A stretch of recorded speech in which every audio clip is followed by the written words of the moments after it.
So these are the 6 running shoes I wish I tested in 2024.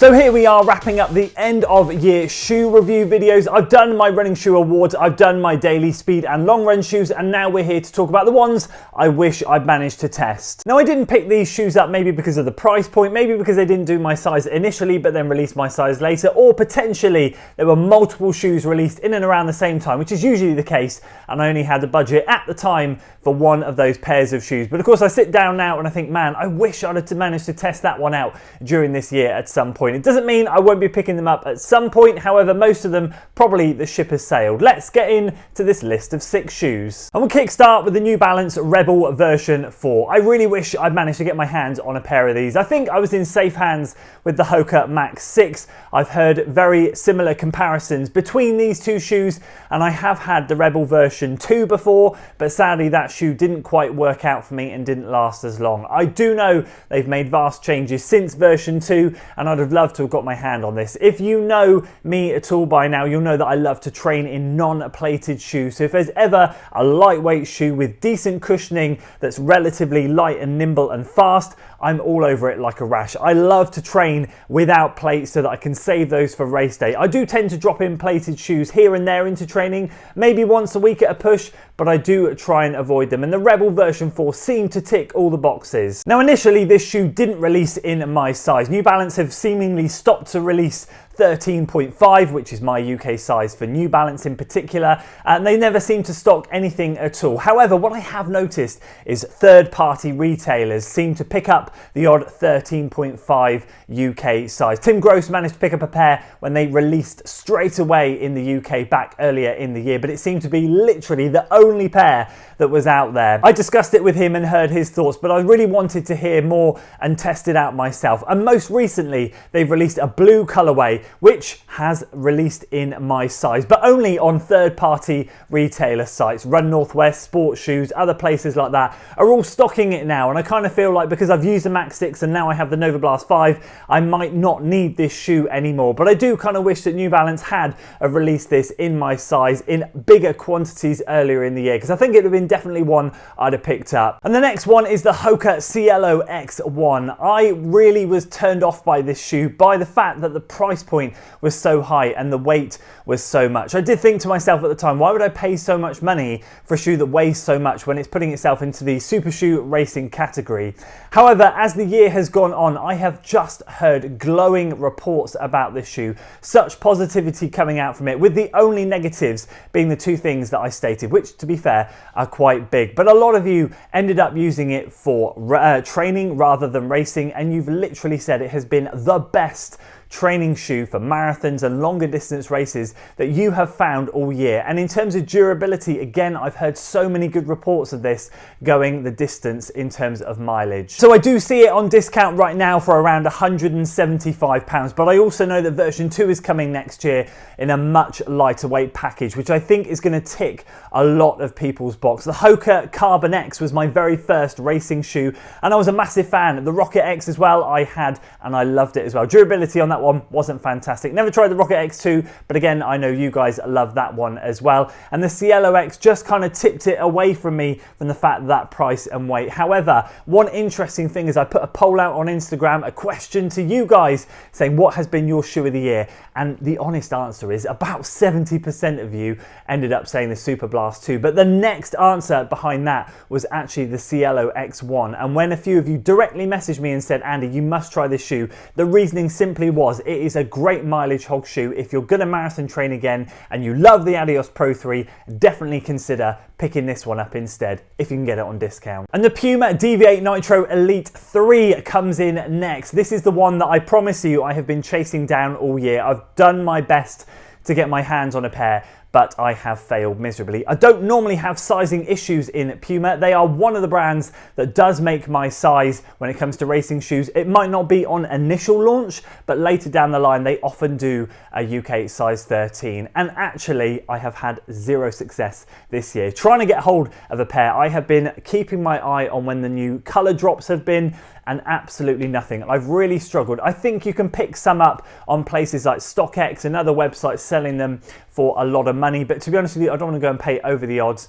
However, again, feedback from you guys, this is the closest shoe that you have found to the Vaporfly. I've only once again seen glowing reviews, and as someone that is a massive Vaporfly fan, I've been looking to replace that lineup in my racing shoe rotation. If you saw my running shoe awards of the year, you'll know that I only picked up 2 racing shoes this year. I wish it had been 3, and I wish this was one of them. All I've heard from you guys is it's super lightweight, the midsole foam is amazing, and it is really quite an aggressive shoe, which is exactly what I'm after. Believe it or not, 2 or 3 people, I think it was 3 actually, came up to me at the recent Battersea Park half marathon and said, Andy, they were wearing it on the day, and they said, Andy, you've got to try this shoe if you ever get a chance. I promise you, I know you love the Vaporfly. I've seen your recent Abingdon Marathon training series. I've seen you've got another pair of Vaporfly version 2s. If you get stuck now and you can't find any more, you must try this lineup. It is absolutely amazing. So again, actually, this is the one that I'm probably not going to give up on, and I will keep an eye on future drops. Of course, as it gets older,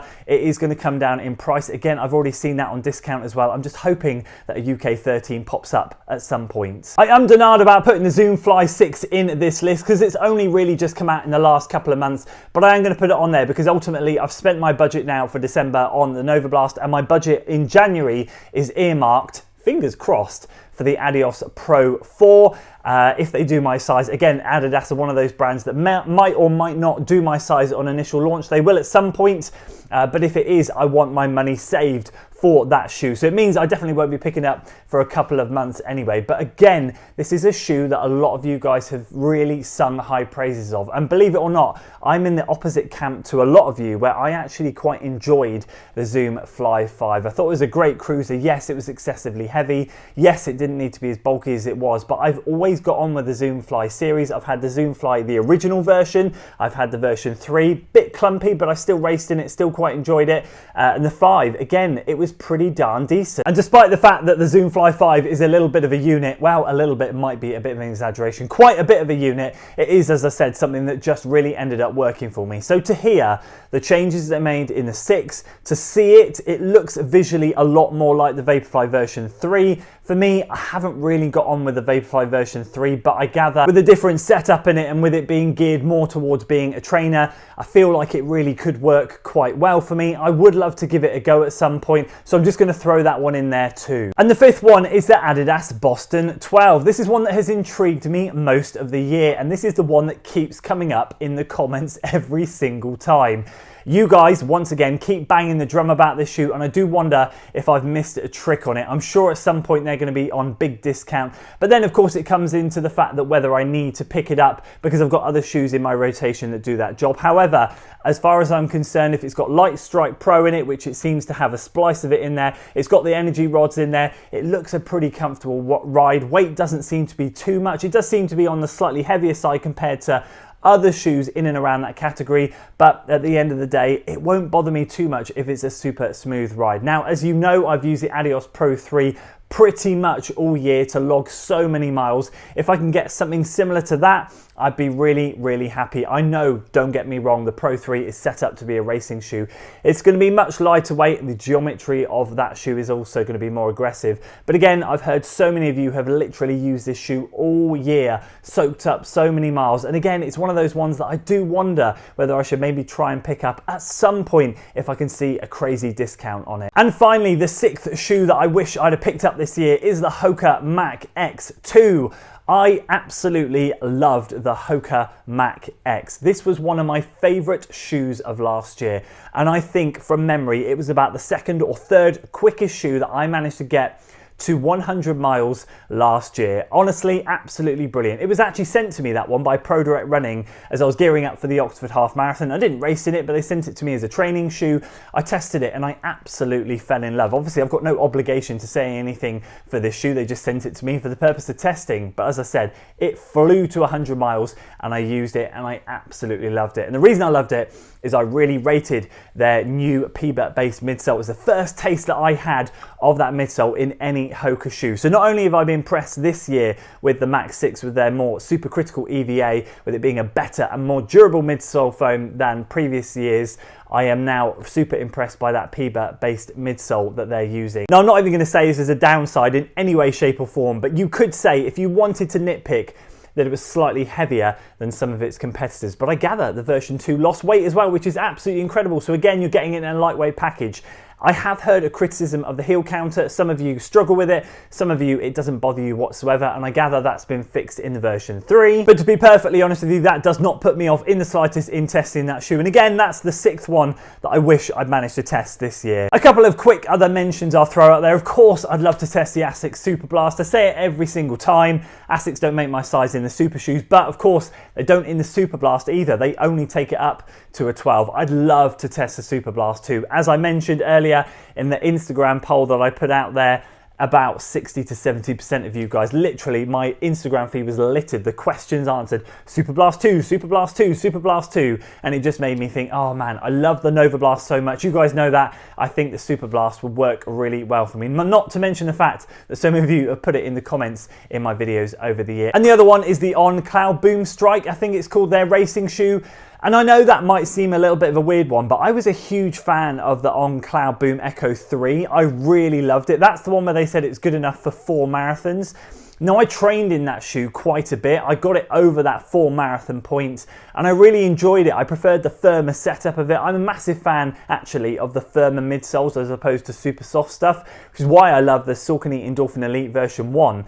And this one was really good, and I've heard really good reports about this newer version. I have heard it's on the slightly heavier side compared to other super shoes, but again, if there's an advancement there and a step up from the Cloudboom Echo 3, then that would be something I'd definitely be interested in, but I certainly won't bust a gut to go and spend money on it. So there we go, those are my 6 shoes that I wish I picked up this year, plus a couple of extra at the end. I'll throw it straight back at you guys. What have you seen that you wish you could have tested this year? Or what are you waiting for to go on in the sales? Maybe at Christmas, maybe into next year when the newer models come out. Because of course, that's where I'll be keeping an eye on the Adios Pro 3 to see if I could pick up another pair of those. And of course, keeping my eye out in particular, as I said, for those Puma Elite 3s. What are you looking out for? Please do let me know in the comments below. And I will just say a massive thanks for your support over these last few days with the shoe videos. That is a wrap on all of my shoe content. I have one more shoe to test this year, which will be coming out pretty soon. Other than that, we're gearing up for Christmas, and then we'll be hopefully